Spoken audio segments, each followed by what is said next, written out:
Outra questão que é importante para a gente, Elael, é a questão do emaranhamento quântico, né? Certo. O emaranhamento quântico, me corrija se eu estiver errado, isso foi colocado pelo Einstein, para o Bohr, para os mecânicos quânticos, o como uma EPR lá, coisa isso. spooky, fantasmagórica, Exato.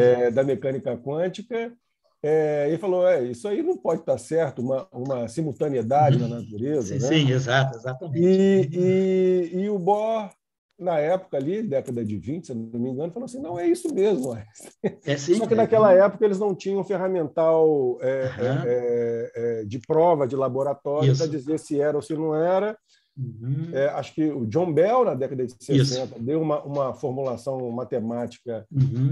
Pelo que eu soube das fofocas, o John Bell queria provar que o Einstein estava certo, e aí ele chegou à formulação que o Einstein não estava certo em relação a isso.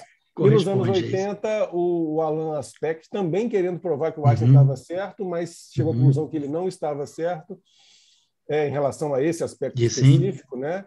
Ele, entre outros, na década de 80, descobriu em laboratório que existe simultaneidade na natureza. Exatamente. Com a questão da comprovação do emaranhamento quântico. Certo. E ali, naquela época, era uma questão, se eu não me engano, de metros. Certo. E no começo dos anos 2000 era uma questão de quilômetros. Exato. Me parece que alguns anos atrás os chineses, agora só os chineses, isso. chegaram a uma comprovação de 12 mil quilômetros, se eu não me engano. Pode ser uma coisa tão por aí, isso. né? Então, Elael, comenta um pouquinho para a gente, emaranhamento quântico. Que raio de coisa é essa? Para a gente é muito importante o emaranhamento quântico, no sentido da ressonância, com o conceito de ressonância em filosofia, via Gilberto Simondon, via Deleuze, via Bergson. Para a gente é muito importante. Tá certo. Não, o emaranhamento quântico, vamos dizer assim, é algo que realmente faz muito sentido, até pensando na física clássica, né? Antes de ser física quântica, por exemplo, nós temos uma coisa muito importante, eu acho que, vamos dizer assim, o que está na retaguarda de tudo é o conceito de simetria. Como nós vamos falar um pouco aqui na segunda reunião, a simetria, ela nos permite compreender aquilo que nós chamamos de leis de conservação da natureza. Por que a gente fala que a energia se conserva? Em que situações a energia se conserva? Por que a carga elétrica total do universo é conservada? Por que existe conservação, como a gente estuda no ensino médio, quando estuda colisões, conservação da quantidade de movimento ou momento linear? Então, essas leis de conservação, elas têm na retaguarda a simetria. Conservação do momento angular. Então, vamos pensar o seguinte, um processo quântico, uma partícula decai. Tem uma partícula, ela é instável, ela decai. Ela decai em duas partículas. Então, por exemplo, uma partícula, um objeto, tipo uma partícula ressonante, né, que a gente conhece da natureza, o Z0, a partícula Z0, que foi descoberta em 1982, ela decai emitindo dois fótons. Então, saem dois fótons. Pela lei de conservação, esses fótons, eles vão ter que guardar uma relação, porque se o Z0 está em repouso, o momento linear desses dois fótons tem que satisfazer a lei de conservação. A carga elétrica é conservada. Então, a lei de conservação, ela faz com que você, se atendo a um dos produtos do decaimento, o outro produto fica automaticamente determinado. Por quê? Porque existe uma lei de conservação que existe aquela grandeza no final é igual àquela grandeza antes do processo ocorrer. Antes do processo ocorrer e depois do processo ocorrer, aquela grandeza é a mesma. Então, se depois do processo ocorrer uma grandeza tiver certas características, uma das partículas ou um dos objetos tiver aquelas características, a outra partícula ela vai ter que ter características tais de tal maneira que a soma das características bata com a característica inicial. Ou seja, a lei de conservação ela faz com que, sabendo de uma partícula, você saiba da outra.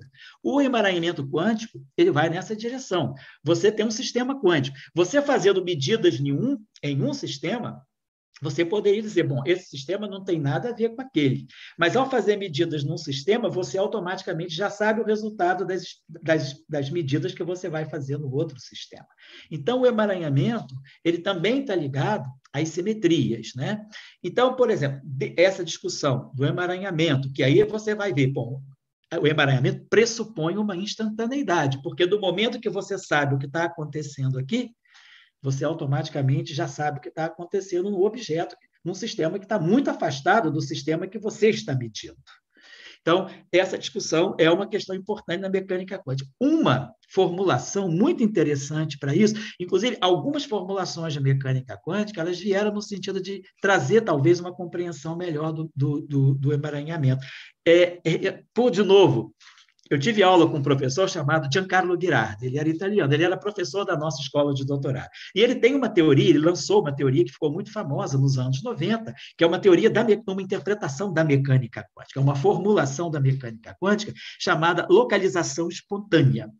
A formulação da localização espontânea que Ghirardi, e junto com dois outros italianos, o Rimini e o Weber, construíram em 1990, foi para mostrar como a gente pode entender esse fenômeno do emaranhamento e, digamos, levando em conta o que a gente poderia dizer, é uma simultaneidade, porque eu estou medindo aqui, mas automaticamente eu já sei lá.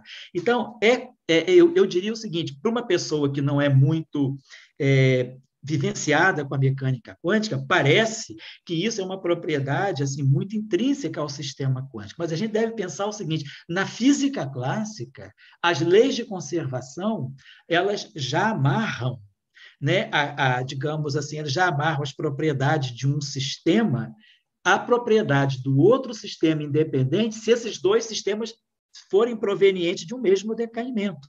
Então, a própria relatividade especial, por exemplo, quando eu tenho um par elétron, matéria e antimatéria se aniquila gerando luz, fóton e fóton.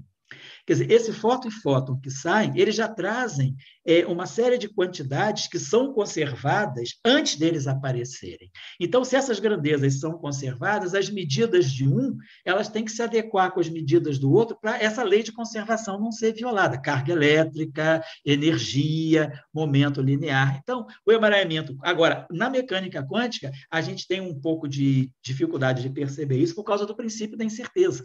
Então, você tem a questão da coerência, né? Quer dizer, o fato de você ter o colapso da função de onda, que você faz a medida, você só sabe do sistema se você fizer a medida, você pode pensar, bom, mas eu não fiz a medida no outro, como é que eu vou saber do outro sistema? Então, esse, vamos dizer assim, seria o obstáculo para eu aceitar melhor a questão do emaranhamento na mecânica quântica. Eu vou poder explicar isso um pouquinho melhor na nossa segunda reunião, quando eu falar do paradoxo do amigo do Wigner, que envolve, na verdade, ele generaliza o paradoxo do gato de Schrödinger. Ótimo, então, ótimo. O amigo do Dirac, ele incorpora o gato de Schrödinger.